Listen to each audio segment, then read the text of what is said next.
예레미야 애가 개관인데요. 우리가 예레미야는 눈물의 선지자라고 많이 알고 있어요. 그러면 그 눈물의 선지자가 시를 썼어요. 그럼 어떤 시일까요? 슬픈 노래겠죠. 그래서 애가라고 합니다. 아까 강도사님께서도 말씀하신 것처럼 예레미야 애가는 굉장히 우울하고 슬프고 괴로운 모습들이 많이 나타나요. 그런데 그게 끝은 아니에요. 항상 선지서가 그랬듯이 심판과 진노를 설명했으면 회복과 위로, 소망을 또 주시는 하나님이잖아요. 예레미야에게 하나님께서는 이 예레미야 애가에서 특별하게 말씀하신 것은 없어요. 왜냐하면 그냥 예레미야 혼자 하는 말이니까. 그런데 예레미야의 신앙 고백을 우리는 엿볼 수가 있어요.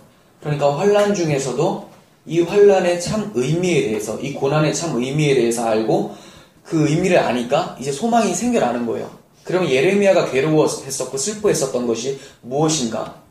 이것을 우리가 알 때 예레미야 애가에 대해서 제대로 알 수 있을 거라고 생각이 돼요. 단지 그냥 내가 살고 있었던 곳이 파괴돼서 슬펐던 것이 아니거든요. 그러면 예레미야 애가의 저자는 말씀드렸다시피 예레미야로 볼 수가 있겠죠. 왜 그러냐면 70인 역본이라고 구약 성경이 히브리어로 됐는데 헬라어로 번역한 성경이 있어요. 그게 70인 역본이에요. 거기는 우리 지금 보고 있는 성경과 다르게 한 줄이 더 들어가 있어요. 그게 뭐냐면 예레미야가 이 책을 기록했다 이런 말씀이 있어요. 근데 현대 신학자들 같은 경우는 많은 사람들이 예레미야가 아닐 수가 있다. 아닐 가능성이 굉장히 크다. 오히려 그렇게 보고 있어요. 그런데 저는 현대에 살고 있지만 예전 사람들의 입장을 좀 많이 취해요. 왜 그러냐면 70인 역본 때문에 그런 것이 아니라 예레미야서와 예레미야 애가는 문체와 자주 사용하는 단어들이 굉장히 비슷해요. 그리고 예레미야서에 등장한 예레미야의 감정이 있죠. 근데 예레미야 애가에서도 상통되는 것이 굉장히 많습니다. 그래서 예레미야가 쓴 것이다 이렇게 볼 수가 있습니다. 역대하 35장 25절에서는 이렇게 얘기를 해요. 예레미야는 그를 위하여 애가를 지었으며 모든 노래하는 남자들과 여자들은 요시야를 슬피 노래하니 이스라엘의 규례가 되어 오늘까지 이르렀으며 그 가사는 애가 중에 기록되었더라 이렇게 얘기합니다. 물론 이것은 크게 주장할 수 있는 건 아니에요. 왜냐하면 그 애가는 이 애가가 아닐 수도 있다 이렇게 현대신학자들이 많이 얘기를 하거든요. 그렇지만 아까도 말씀드렸다시피 문체하고 그리고 주제, 초점이 거의 똑같다고 볼 수가 있습니다. 그래서 예레미야로 보시면서 우리가 계속해서 살펴보겠습니다. 저작 시기는 남유다가 바벨론에게 침공당해서 포로로 끌려갔던 연도가 BC 586년이에요. 그러니까 예레미야 애가는 586년부터 해서 어디까지로 볼 수 있냐면 538년 이전이에요. 왜 538년이냐? 538년에 뭐가 있었냐면 바사왕 고레스가 예루살렘으로 이제 돌아가도 된다. 거기서 너희들 다시 회복을 해라라고 칙령을 내려요. 그런데 지금 예레미야 애가에서 시를 살펴보면 예루살렘에 지금 사람이 살고 있지 않다라는 것이 나와요. 그러니까 고레스의 칙령이 선포되어지기 전으로 보면 되겠죠. 그래서 바벨론으로 인해서 멸망당했던 시점부터 고레스 칙령이 선포되기 전, 그래서 예루살렘으로 귀환하기 전에 이렇게 저작이 되었다 이렇게 볼 수가 있습니다. 그러면 1차 대상이 누굴까요? 예레미야가 누구를 염두에서 썼을까요? 1차적인 대상은 포로기의 사람들과 포로 귀환 후의 후손들, 그 사람들이 우리가 하나님 앞에 반역한 것이 이러한 고통을 낳았었고 그렇지만 하나님은 약속을 잊지 않으시고 우리를 회복시켜 주셨다라는 소망을 주기 위해서, 그래서 하나님 앞에 다시 한번 메시아 언약을 기억하고 하나님의 사랑을 알아가자 이런 뜻에서 기록이 된 것으로 볼 수 있습니다. 그리고 궁극적으로 독자는 우리죠. 네. 모든 세대 가운데 살고 있는 하나님의 백성들이라고 보시면 돼요. 왜냐하면 이건 단지 구약의 이스라엘 백성들에게만 해당되는 것이 아니라 이 애가서를 통해서도 그리스도의 복음이 선포되어지고 있기 때문에 그렇습니다.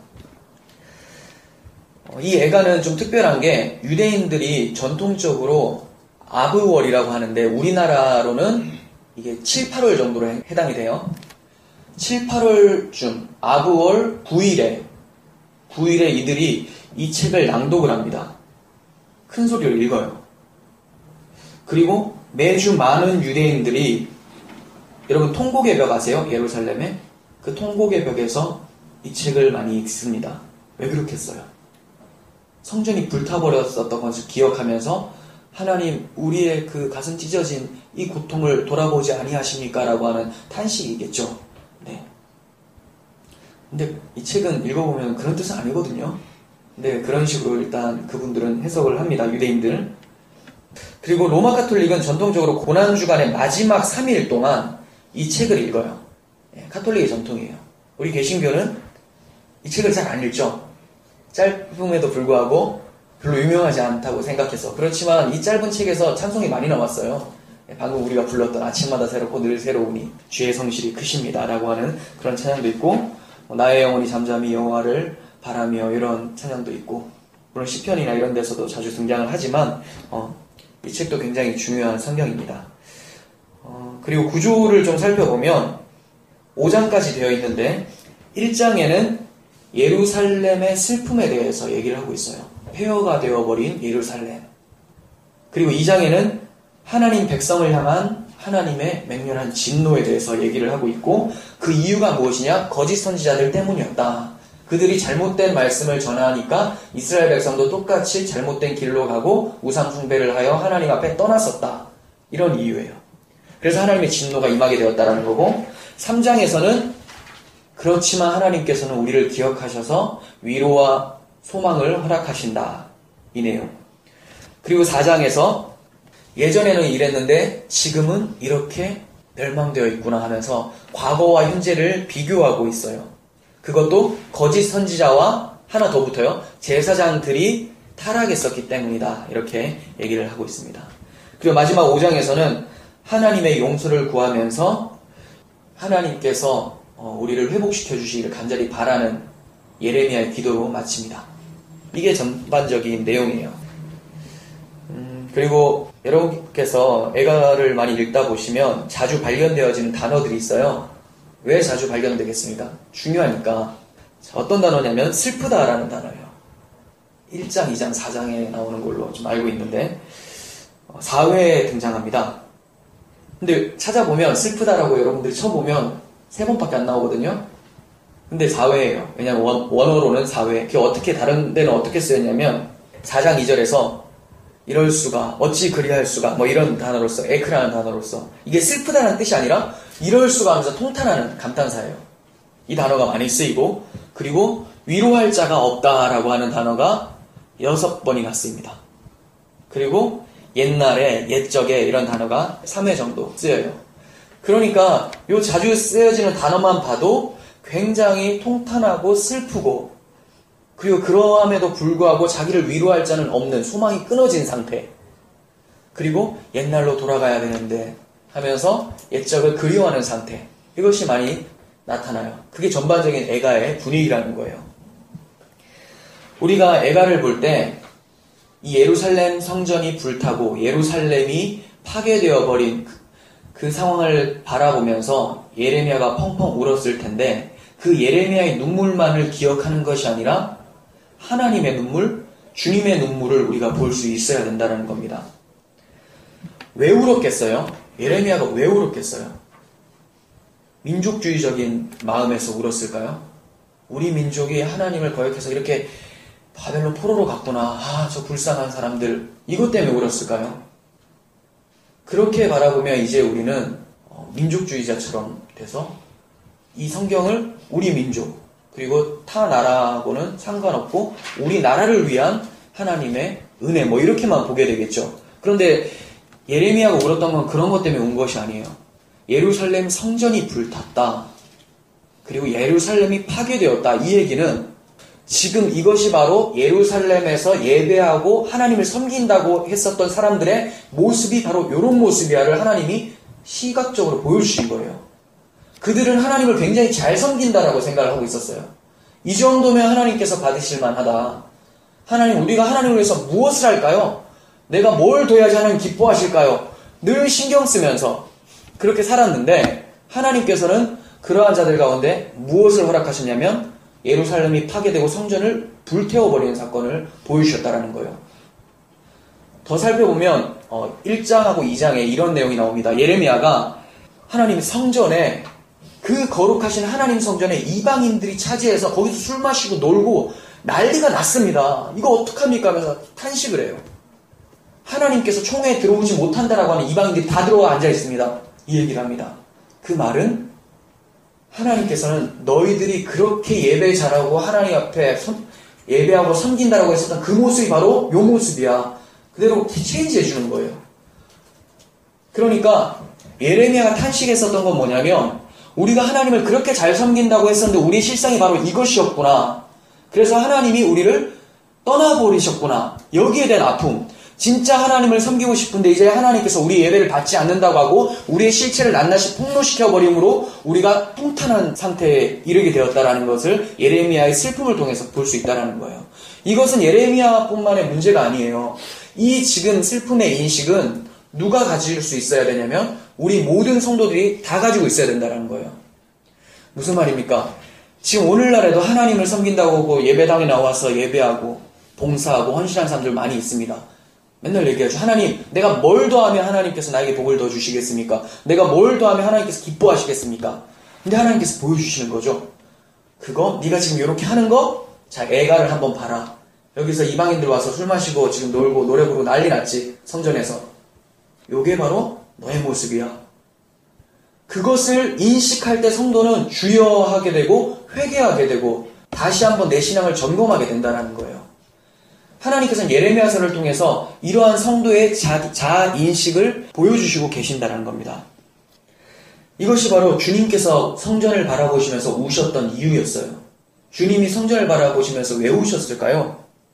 누가복음 19장 37절 41절에 있는데 한번 볼게요. 이미 감람산 내리막길에 가까이 오심에 제자의 온 무리가 자기들이 본 바 모든 능한 일로 인하여 기뻐하며 큰 소리로 하나님을 찬양하여 이르되 찬송하리로다. 주의 이름으로 오시는 왕이여, 하늘에는 평화여, 가장 높은 곳에는 영광이로다 하니. 자, 여기까지는 고백이 좋았어요. 그런데 무리 중에 어떤 사람들이 나와요? 바리새인들이 나오죠. 선생이여, 당신의 제자들을 책망하소서 하거늘 대답하여 이르시되 내가 너희에게 말하노니 만일 이 사람들이 침묵하면 돌들이 소리칠 것이다. 그리고 가까이 오사 성을 보시며 우셨다. 이렇게 얘기해요. 바리새인들은 종교 지도자였죠. 신앙면에서는 최고로 달리고 있었던 사람들이었어요. 그런데 예수 그리스도를 바라보면서 찬송하고 있었던 사람들을 향해서 선생이여, 저 사람들 입 막아야 되는 거 아닙니까? 당신 보고 지금 하나님의 아들이라고 하고 있는 건데 이거 잘못된 거 아닙니까? 그러니까 잘 모르는 사람들은 메시아라는 것, 예수께서 메시아라는 것을 알고 있는데 이 바리새인들은 눈이 닫혀져가지고 알지를 못하는 거죠. 이 모습이 바로 예루살렘 성전의 모습이다. 그것을 바라보시면서 너희들 겉만 번지려 하고 아주 멋지게 성전을 지어놨지만 여기서 드려지는 제사, 그거 메시아 언약에 입각한 그 제사가 아니라 바로 짐승을 태워 죽이고 짐승을 난도질하는 우상숭배와 같은 모습이야. 나를 알아보지 못하고 예배하는 것, 그것 자체가 바로 우상숭배다. 이렇게 보시면서 타락한 이스라엘 백성들을 현실을 바라보면서 우시는 거예요. 이들의 모습이 바로 이렇다. 우리의 죄악들, 하나님과 분리되어 있는데도 불구하고 자기들이 잘하고 있다라고 생각하는 그 상태를 하나님께서 보시고 안타까워하신 것이죠. 예루살렘이 심판이 받게 된 이유가 뭡니까? 예레미야는 애가 1장에서 바로 얘기를 하고 있습니다. 1장 5절. 그의 대적들이 머리가 되고 그의 원수들이 형통함은 그의 죄가 많음으로 여호와께서 그를 곤고하게 하셨습니다. 8절. 예루살렘이 크게 범죄함으로 조속거리가 되었나니. 1장 20절. 여호와여 보시옵소서. 내가 환난을 당하여 나의 애를 다 태우고 나의 마음이 상하오니 나의 반역이 심히 큽니다. 뭐 때문에요? 죄, 패역함 때문에, 반역함 때문에 그렇다. 이 말은 우상숭배라는 말이에요. 하나님을 반역하는 거는 하나밖에 없어요. 그건 뭐냐? 우상숭배입니다. 우리가 윤리적으로 뭔가 타락을 하잖아요. 그게 왜 타락하게 되냐면 우상숭배를 했기 때문에 타락을 하는 거예요. 그 말은 하나님으로 인해서 기쁨을 누리려고 하는 것이 아니라 내가 이 세상에 있는 것들로 인해서 내 기쁨을 누려보겠다라고 하는 사고에서 나타나는 그 윤리의 타락성. 그리고 하나님께서 주신 생명을 내가 해야 하는 것은 무슨 말이에요? 내가 하나님보다 더 우위에 있다라고 하는, 내 자존심을 건드리는 것은 하나님도 막을 수 없어라는 데서 나온 거거든요. 이 모든 것들이 우상숭배에서 출발을 해요. 그러니까 우상숭배의 주체는 누굽니까? 나죠. 나로부터 시작되는 것이 바로 우상숭배예요. 이 나라는 것은 정면으로 충돌되는 단어가 있습니다. 그게 뭐냐? 메시아라는 거예요. 메시아 그리스도는 어떻게 해요? 이 나라는 자아를 죽이고 들어와요. 누구든지 나를 따라오려거든 자기를 부인하고 자기 십자가를 지고 따라와라, 이렇게 얘기해요. 그 말은 나를 따라오려면 너만 안 따라오면 되는 거야, 이 얘기하는 거예요. 너만 십자가에서 못 박아 죽으면 돼. 그 말은 내가 너를 위해서 죽었는데 그것을 믿고 함께 그 십자가에 동참되면 너는 나와 함께 걸어갈 수 있다. 나의 멍에를 지고 갈 수 있다. 이 말씀을 하시는 거죠. 여러분, 이스라엘이 애굽에서 종살이한 이유도, 바벨론에 의해서 패망한 이유도 바로 아브라함에게 주셨던 네 자손을 통하여서 천하 만민이 복을 받을 것이다 라고 하는 메시아 언약, 자손을 통해서 복을 받는다라고 했는데 그 자손 예수 그리스도였죠. 그런데 그 자손이 아니라 예수 외에 다른 복을 생각했던 것, 내 욕망이 원하는 그 모든 것들을 당겼던 것, 이것이 바로 죄악이다. 이것이 바로 우상숭배였다. 이렇기 때문에 이들이 애굽에 팔려가게 됐었고, 이렇기 때문에 바벨론에 멸망하게 되었던 거예요. 이스라엘이 로마의 속국이 된 이유도 메시아 언약을 버렸기 때문이었어요. 구약의 마지막 선지자 말라기죠. 말라기서 보면 그들이 병든 것, 저는 것, 형편없는 것들을 하나님 앞에 다 가지고 나오면서 자기 배는 잘 채우고 있었어요. 이러한 모습의 연속이 바로 하나님께서 로마의 속국으로 만들어버리는 심판을 받게 되었다는 거죠. 마찬가지입니다. 우리가 최후의 심판날에도 복음이신 그리스도를 믿지 않으면 사탄의 종로로 타는 그러한 상태, 그러한 심판을 받게 됨을 성경은 얘기하고 있어요. 나 위주, 내 배를 채우는 것, 내 욕망을 채우는 것, 이러한 것을 다른 말로 기복신앙이라고 합니다. 복을 바라는.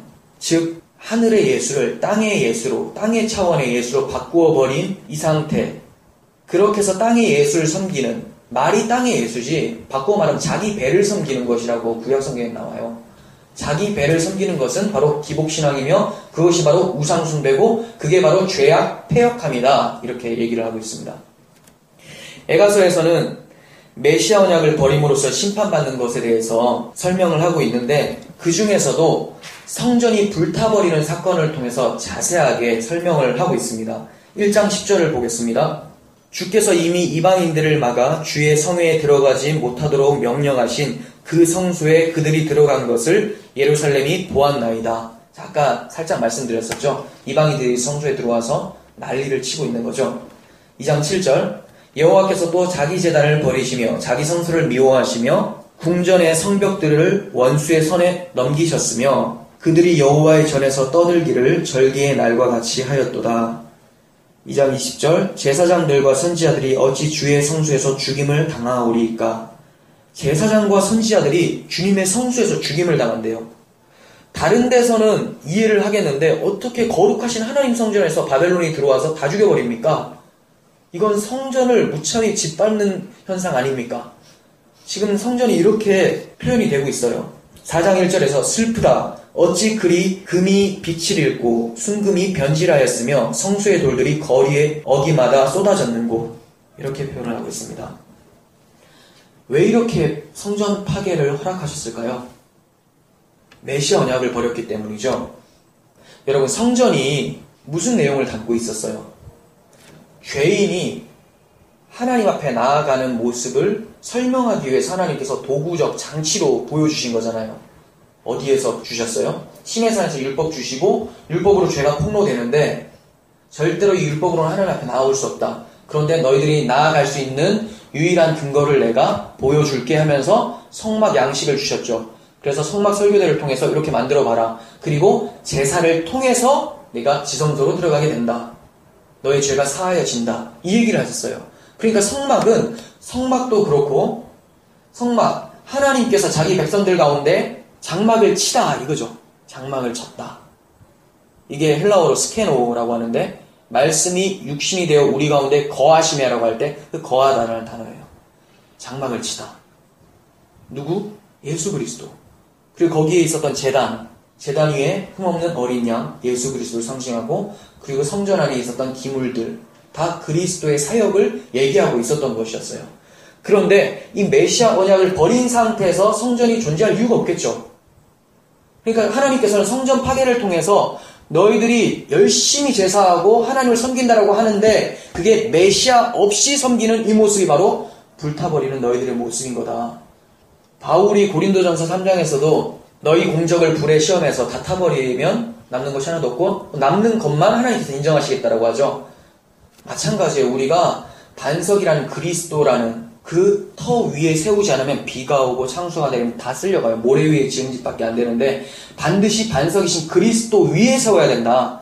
제사를 지내도 그리스도라는 메시아 언약을 기억하지 못하고 드리면 그건 성전이 아니야. 이 얘기를 하고 있는 거예요.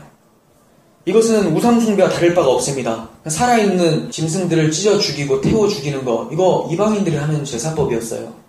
하나님께서는 똑같은 제사법을 통해서 외형적으로는 똑같은데 본질이 다른 것을 설명하기 위해서 이걸 허락하셨거든요. 남들 다 똑같이 흉내낼 수 있는 건데 너희들은 뭐가 있냐? 메시아 언약을 가지고 하나님 앞에 나아가는 것, 그렇기 때문에 이게 예배가 되는 건데 요거 빼버리면 이방인들이 제사하는 거랑 똑같은 거야. 이렇게 얘기하고 있어요.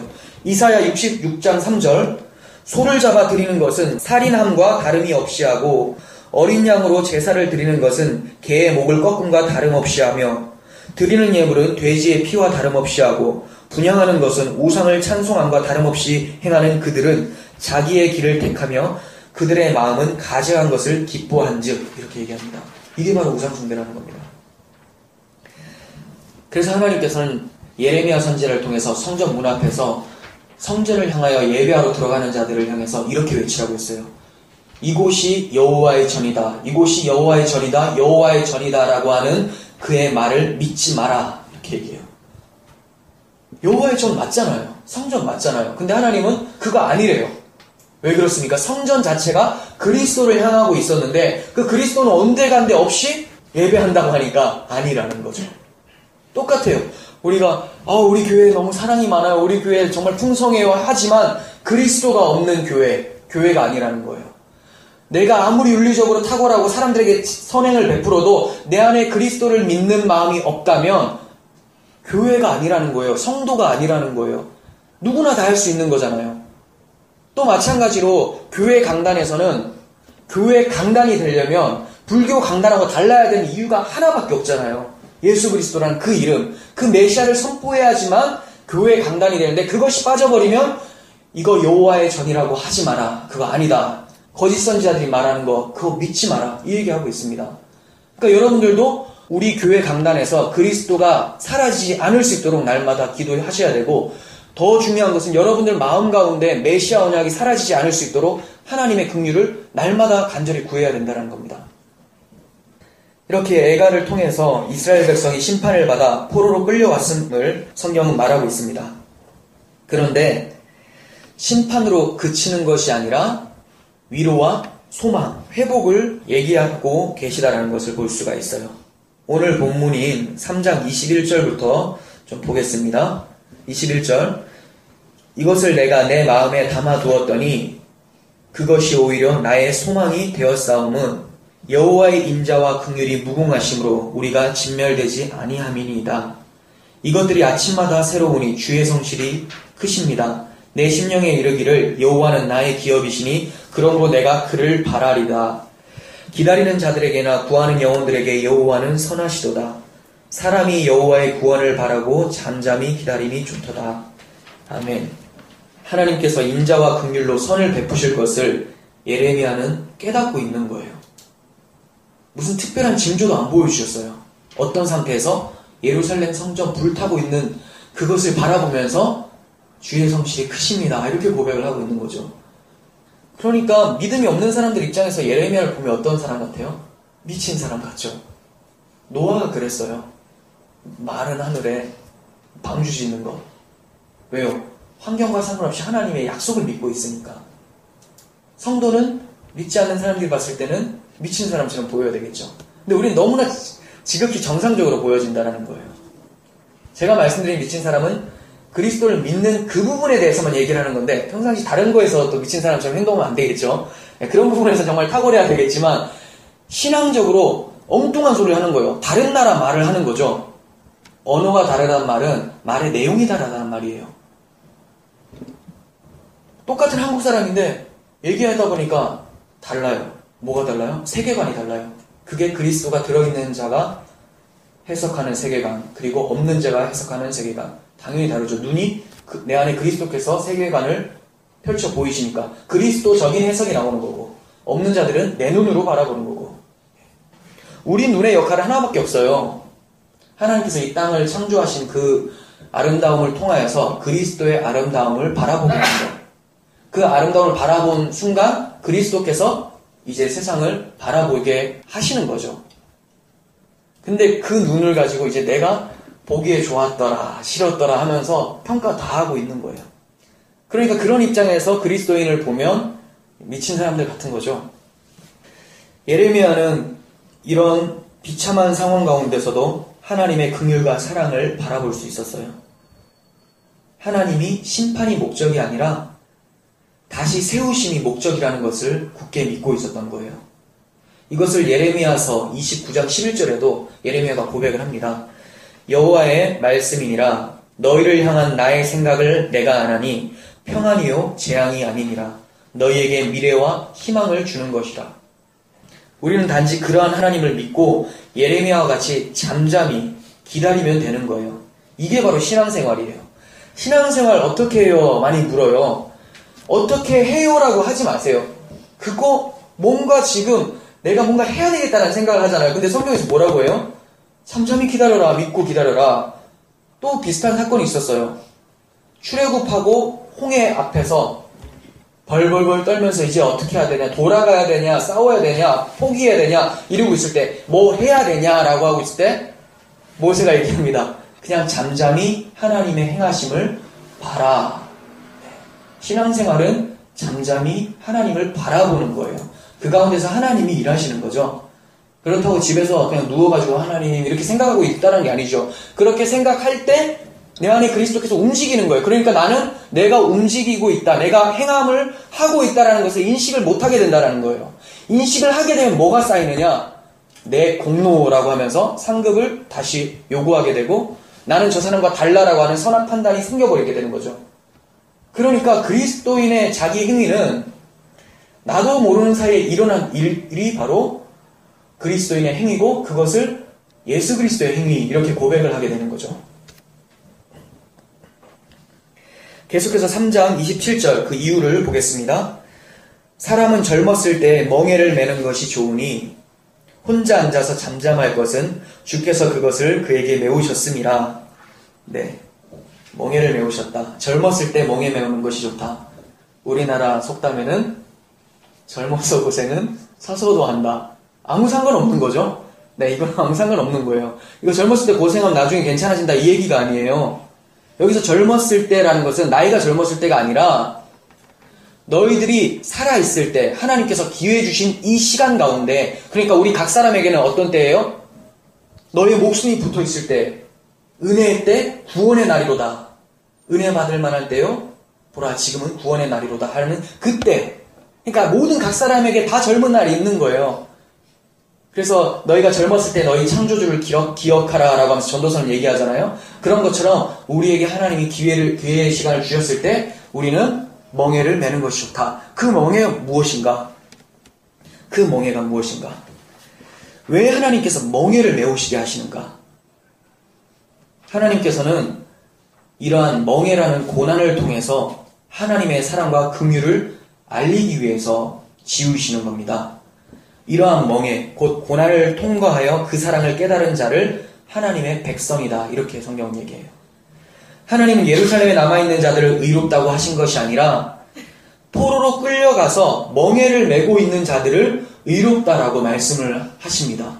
이상하죠? 예루살렘에 있으면 의롭기 때문에 안 끌려간 것 같잖아요. 근데 그것이 아니라 하나님께서 멍에를 지어줄 때 그 멍에를 받아들고 포로로 끌려간 자들을 의롭다 이렇게 얘기를 해요. 죄인인데 자기 잘못해서 죄의 짐을 지었는데도 그것을 지고 순순히 팔려간 자들을 하나님은 의로운 자, 좋은 무화과 나무 이렇게 얘기를 합니다. 예레미야 24장 5절 6절 내가 이곳에서 옮겨 갈대아인의 땅에 이르게 한 유다 포로를 이 좋은 무화과 같이 잘 돌볼 것이라. 내가 그들을 돌아보아 좋게 하여 다시 이 땅으로 인도하여 세우고 헐지 아니하고 심고 뽑지 아니하겠다. 네. 하나님께서 멍에를 통해서 하나님의 백성을 만든다라는 거예요. 고난을 통해서. 그런데 이 말은 그들이 죄값이 70년 포로기간이라는 멍에를 매는 고난을 다 받으면 용서가 다 된다. 이런 얘기를 하는 것이 아니에요. 표면적으로는 맞죠. 근데 이것은 무엇을 말하고 있었냐면, 자, 만약에 70년 포로 생활을 하는 것이 하나님께 죄 용서를 받는 대가 지불이다. 이렇게 돼버리면 우리가 이 세상에서 죄값으로 인해서 가난하고 병들고 아프고 배고프고 이런 것들 다 경험하죠. 모든 사람들이 다 경험을 해요. 크기는 차등이 있어도. 그럼 이러한 고난, 즉 우리 인생을 다 살고 나면 70년이 다 지불이 된 게 돼버리죠. 이러한 논리라면 모든 사람들은 인생이라는 죄값을 다 지불했으니까 다 천국에 간다. 이 내용이 나오게 되는 거예요. 아니에요. 그런 게 아니죠. 그러니까 이 바벨론 70년 포로 기간은 그러한 내용이 아니라 영적 멍에에 대해서 표현한 거였어요. 성전이 파괴됨으로 인해서 우는 멍에. 성전을 바라보면서 우리의 자아가 그러한 모습에 있다는 것이 폭로당하면서 슬퍼하는, 내 죄악을 발견한 상태에서 슬퍼하는 그 멍에.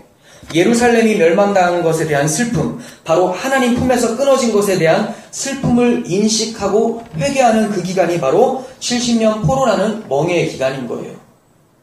모든 사람이 다 죄인이기 때문에 이러한 멍에를 다 져야 되는 게 맞죠? 다 이렇게 인식해야 되는 게 맞잖아요. 바벨론 포로에 가 있으면 예루살렘 성전을 바라보면서 저게 내 죄야, 저게 내 모습이었어, 다 인식해야 되는데 다 그럴까요? 다 그렇지가 않다라는 거예요. 그건 우리만 봐도 알잖아요. 어떤 사람들이 그걸 인식합니까? 성도만. 불신자들은 나는 죄가 없는데 라고 해요. 그리고 죄가 있어도 내가 선을 다해서 그 죄를 덮을 수 있다라고 생각해서 자기 죄 때문에 통탄하고 슬퍼하지 않죠. 근데 성도들은 여기서 그냥 두 손을 번쩍 들어버려요. 나는 못합니다. 저 죄의 모습이 내 모습인데 난 저것을 감당할 자신이 없습니다 하면서 그냥 펑펑 우는 예레미야의 모습이 나타나야 된다는 거예요. 이 멍에, 이 성도의 멍에가 무엇입니까? 바로 예수님께서 말씀하신 그 멍에. 수고하고 무거운 짐진 자들아 다 내게로 와라 내가 너희를 쉬게 하겠다. 근데 이 쉼이 그냥 쉬는 게 아니에요. 멍에를 얹어주는 쉼이에요. 그러니까 그 전에 수고하고 무거운 짐, 이게 멍에죠. 멍에가 있었는데 네 멍에 빼고 이제 나의 멍에를 주겠다 이 얘기거든요. 보세요. 나는 마음이 온유하고 겸손하니 나의 멍에를 메고 내게 배우라. 그리하면 너희 마음이 쉼을 얻으리니 이는 내 멍에는 쉽고 내 짐은 가벼움이라 하시니라. 신기하죠? 멍에를 지어줬는데, 짐을 지어줬는데 이제 쉰대요. 이게 바로 성도예요. 예루살렘의 그 모습, 파괴되어지는 모습 바라보면서 이게 내 죄악의 모습이다라고 펑펑 울면서 자기 십자가를 바라보고 우는 이 모습이 바로 안식의 상태다. 예수님께서 그 멍에 같이 지자는 거예요. 무슨 멍에? 예수님께서 지셨던 십자가라는 그 멍에 이제 너희도 나를 믿고 참여해서 같은 십자가 지고 가자. 그러니까 자기 십자가를 해서 김인수 십자가 따로 있는 것이 아니라 나의 십자가 이제 너의 십자가가 됐으니 거기에 동참돼서 같이 죽고 같이 살자. 이 얘기를 하고 있는 거예요. 하나님께서는 우리 신약의 성도들이 구약 이스라엘 백성들의 70년 바벨론 포로 생활의 그 역사를 통해서 바벨론과 같은 마귀의 포로 생활의 고통을 깨닫고 하나님의 소중함과 긍휼을 깨닫기를 원하셨던 겁니다. 그렇다면 에가에는 그리스도의 십자가에 대해서 예표가 있을까요? 예. 예수나 그리스도라는 단어는 나오지 않지만 예수 그리스도의 십자가 사역에 대해서 잘 설명을 하고 있습니다. 크게는 뭐냐면 말씀드렸다시피 성전 파괴를 통해서 바로 성전이신 그리스도께서 파괴되신다는 것을 보여주는 거죠. 성전 파괴가 왜 됐어요? 구약시대에. 우리 죄 때문에, 이스라엘 백성들의 죄 때문에 파괴가 됐잖아요. 근데 이제 우리는 그것을 바라보면서 나의 죄 때문에 참 성전이신 그리스도의 몸이 십자가에서 찢어지는구나. 이것을 보게 된다는 거예요. 이뿐만 아니라 예수 그리스도의 사역을 예표하는 표현들이 많이 등장을 하는데, 첫 번째 십자가 사건인데요. 2장 4절, 원수같이 그의 활을 당기고 대적처럼 그의 오른손을 들고 서서 눈에 드는 아름다운 모든 사람들을 죽이셨으며 딸 시온의 장막에 그의 노를 불처럼 쏟으셨다. 하나님의 진노를 불처럼 쏟으셨다. 그리고 예수님께서 십자가에서 어찌하여 나를 버리셨나이까 이렇게 외치는 주님의 음성이 들렸었죠. 여기서도 비슷한 탄식이 있습니다. 3장 8절, 내가 부르짖어 도움을 구하나 내 기도를 물리치시며. 하나님은 그 예수의 기도를 들어주시지 않으셨어요. 엘리 엘리 라마 사박다니, 어찌하여 나를 버리십니까 나의 하나님. 안 들으신다는 거죠. 왜 그렇습니까? 죄인의 기도는 안 들어요. 예수님은 하나님의 아들인데요? 죄인으로 쓰셨다는 거죠. 그리고 철저히 버려짐에 대해서 2장 1절, 슬프다. 주께서 어찌 그리 진노하사 딸 시온을 구름으로 덮으셨는가. 이스라엘의 아름다움을 하늘에서 땅에 던지셨으며. 자, 여러분, 이스라엘이라고 하니까 구약 이스라엘만 생각하는데 참 이스라엘은 예수 그리스도밖에 없어요. 우리가 이스라엘이 되는 것은 그 예수 안에 들어갔기 때문에 이스라엘이라고 하거든요. 보세요. 이스라엘의 아름다움을 하늘에서 땅에 던지셨다. 네, 하늘의 보좌에 계신 예수 그리스도께서 이 땅에 오셔서 죽으시죠. 그의 진노의 날에 그의 발판을 기억하지 아니하셨도다. 하나님께서 철저하게 그를 버리셨다는 것을 말씀하고 있습니다. 지금 우리가 읽는 이 구절은 다 우리의 죄를 얘기하는 거예요. 그런데 이게 다 어디로 옮겨가요? 그리스도께로 옮겨가고 있는 겁니다. 그리고 예수님의 고난당하시는 모습도 나옵니다. 3장 11절, 나의 길들로 치우게 하시며 내 몸을 찢으시며 나를 적막하게 하셨도다. 활을 당겨 나의 화살의 관역으로 삼으시며 나를 화살의 관역으로 삼으시며 화살통의 화살들로 내 허리를 맞추셨도다. 이렇게 말을 합니다. 내 몸을 찢고 화살로 나를 삼으셔서 마치 옆구리에 창이 찔린 것처럼 허리에 맞추셨다라고 합니다. 조롱당하신 모습도 나타나요. 3장 14절, 바로 그 뒷절이죠. 나는 내 모든 백성에게 조롱거리 곧 종일토록 그들의 노랫거리가 되었도다. 십자가 위에서 사람들이 내려와 봐라. 네가 메시아면 우리부터 건져내봐라. 너부터 내려가봐라 하면서 조롱하고 있었어요. 침 뱉고. 이런 모습들, 우리가 당해야 되는 그 수모를 예수께서 당하셨다는 겁니다. 2장 15절, 모든 지나가던 자들이 다 너를 향하여 박수치며 딸 예루살렘을 향하여 비웃고 머리를 흔들며 말하기를 온전한 영광이라 모든 세상 사람들의 기쁨이라 일컫던 성이 이 성이냐 하며. 이게 메시아야? 메시아 꼴이 이거야? 너희들이 그토록 바랬던 그 메시아가 이 모습이야? 이렇게 비아냥거리는 모습, 에가에서 나타나요. 그리고 예수님께서 신포도주를 드시면서 그 우리의 쓴 잔을 마신 것처럼 3장 15절, 나를 쓴 것들로 배부르시고 쑥으로 취하게 하셨으며, 이렇게 나옵니다. 이러한 모습들은 구약에서도 많이 나왔었죠. 룻의 어머니 나오미가 모압 땅에 갔다가 빈털터리 돼서 예루살렘에 들어왔을 때 사람들이 나오미다, 기쁨이다 라는 단어인데, 나오미다라고 했을 때 나를 나오미라고 하지 말고 마라라 해라. 근데 나오미의 그 마라 같은 상황을 오벳이라는 손자를 통해서 하나님께서는 다시 나오미로 만드시죠. 네, 그 오벳의 계열에서 예수 그리스도가 오시는 거죠. 그러니까 하나님께서는 나오미의 그 쓴 잔, 마라의 상태를 당신의 아들에게 넘기시고 우리를 나오미라고 불러주시는 거예요. 그러니까 나오미는 바로 우리들이에요. 원래부터 나오미가 아니라 우리가 바로 마라인데 하나님이 마라를 나오미로 바꿔주셨다는 겁니다. 그리스도의 십자가로 인해서. 그리고 운명하신 주님을 볼 수가 있습니다. 4장인데요. 4장에는 이들이 바벨론 느부갓네살 왕이 18개월 동안 예루살렘을 포위하고 있어서 기근과 병, 가난 극심했어요. 그래서 결국 어머니들이 자기 아기들도 구워서 삶아 먹었었어요. 그 정도로 괴로운 그 상태. 그 상태에서 하는 말인데 주님의 운명하신 모습이 보여집니다. 4장 7절, 전에는 존귀한 자들의 몸이 눈보다 깨끗하고 젖보다 희며 산호들보다 붉어 그들의 윤택함이 같아서 빛낸 청옥 같으니 이제 그들의 얼굴이 숯보다 검고 그들의 가죽이 뼈들에 붙어 막대기같이 말랐으니 어느 거리에서든지 알아볼 사람이 없도다. 완전히 죽은 모습과 같은 이 현실들. 근데 그러한 모습을 주님이 가져가셨다라고 얘기를 하고 있습니다. 근데 여기서 끝난 것이 아니죠. 또 더 나아가서 마치 죽음이 승리한 것처럼 모든 것이 끝났고 절망인 것처럼 나타나는 모습도 있어요. 주님께서 십자가에서 죽으셨을 때 사람들은 주님이 졌다라고 생각을 했을 거예요. 4장 20절 바른 성경.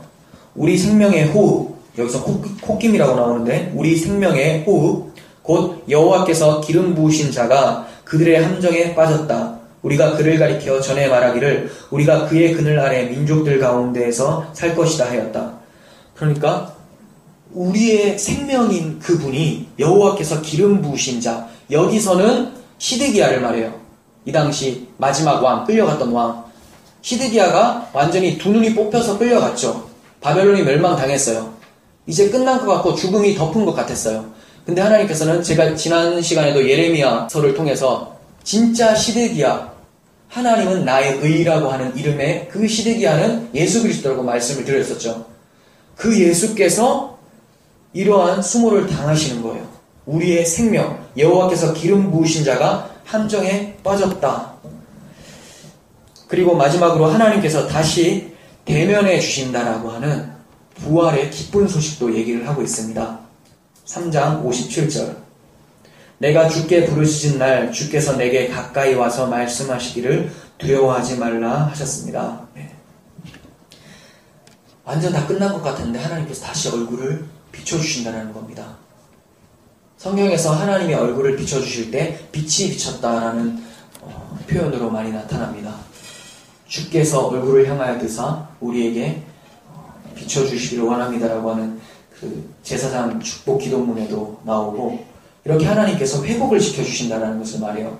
그것은 사망이 마치 이긴 것 같았었던, 주님께서 3일 동안 무덤 가운데 있으면서 사망이 이긴 것 같았지만 하나님께서 그를 다시 살려서 대면해 주시고 아들의 자리로 하늘 보좌에 앉히셨다는 것을 알 수가 있어요. 우리는 애가를 통해서 전체적으로는 슬픔의 모습이 나타나지만 마침내 하나님께서 하나님의 때에 하나님의 긍휼을 통하여서 우리를 대면해 주실 것을 말씀을 하고 있습니다. 무엇을 통해서? 우리가 잘나서? 아니요, 하나님의 언약 때문에 그렇습니다. 우리는 메시아 언약을 버렸음에도 하나님께서는 그 고통을 통해서 메시아 언약을 다시 한번 인식하게 하시고 그 메시아 언약, 그리스도를 통해서 다시 우리를 회복시켜 주신다는 것을 말씀하고 있어요. 우리가 이러한 하나님의 뜻을 안다면 바벨론 포로와 같은 세상 속에서도 소망을 품고 잠잠히 주님의 일하심을 기대하며 살 수 있는 겁니다. 예레미야는 극심한 고난 속에서도 이러한 소망이 있었어요. 3장 19절. 내 고초와 재난 곧 쑥과 담즙을 기억하소서. 내 마음이 그것을 기억하고 내가 낙심되오나 이것을 내가 내 마음에 담아두었더니 그것이 오히려 나의 소망이 되었사오며 여호와의 인자와 긍휼이 무궁하심으로 우리가 진멸되지 아니함이니이다. 환경이 너무나 힘들었는데 내가 이것을 마음에 담아두었더니 오히려 이 모든 고통과 환난이 소망이 되었다. 이렇게 얘기를 합니다. 이것이 뭘까요? 예레미야가 담고 있었던 그것이 바로 아브라함과 다윗에게 주셨던 메시아 언약. 이스라엘 백성들이 다 잊어버려서 이제 종살이하게 되어버렸던 그 근원, 그것을 예레미야는 가슴에 담고 있었어요. 그것을 담았더니 소망이 생겼고 바로 하나님을 잠잠히 기다릴 수 있었다라고 말을 하고 있습니다. 우리 또한 소망을 잃지 않으려면 유월절 어린 양 예수 그리스도의 피로 구원하신 하나님의 사랑을 기억해야 돼요. 다른 거 뭐 하는 것이 아니라 아까도 말씀드렸지만 잠잠히 기다리는 것이 좋다. 무엇을? 사람이 젊었을 때 하나님께서 멍에를 메어주셨으니 그것을 치고 잠잠히 기다리는 것이 좋다. 여호와를 바라라. 네, 우리도 우리의 죄악들 하나님께서 보여주시고 폭로시켜 주실 때 그렇지만 내 죄가 되어주신 그리스도를 바라보면서 하나님의 구원, 마지막 주님께서 오셔서 우리를 구원할 그날을 바라보면서 잠잠히 기다리며 마지막에는 예레미야가 고통스러운 탄식 속에서도 아침마다 새롭고 늘 새로우니 주의 성실이 크십니다라고 찬양했었던 그 찬양이 우리 삶 속에서도 날마다 나타날 수 있기를 간절히 바랍니다. 기도하겠습니다. 하나님 아버지, 주의 인자가 끝이 없고 주의 성실이 무궁하며 아침마다 새롭고 늘 새로우니 주의 성실이 큽니다. 오늘 이 시간에도 주님의 성실하심으로 우리가 하나님의 사랑을 알고 모든 사람이 다 잊어버렸고 인식하지 못하고 있었던 메시아 언약, 곧 하나님의 은혜와 사랑을 오늘 다시 예레미야 애가를 통하여서 예레미야의 심정, 주님의 심정을 우리에게 부어주시니 감사합니다. 우리가 세상을 살아가면서 다른 것 다 잊어도 우리에게 허락하신 그 언약, 메시아는 잊지 않도록 도와주시고 다시 오실 주님을 잠잠히 기다리며 우리의 현실을 낱낱이 폭로당하고 그 가운데서 주시는 하나님의 참평안을 맛볼 수 있도록 도와주시옵소서. 감사드리옵고 예수님의 이름으로 기도합니다. 아멘.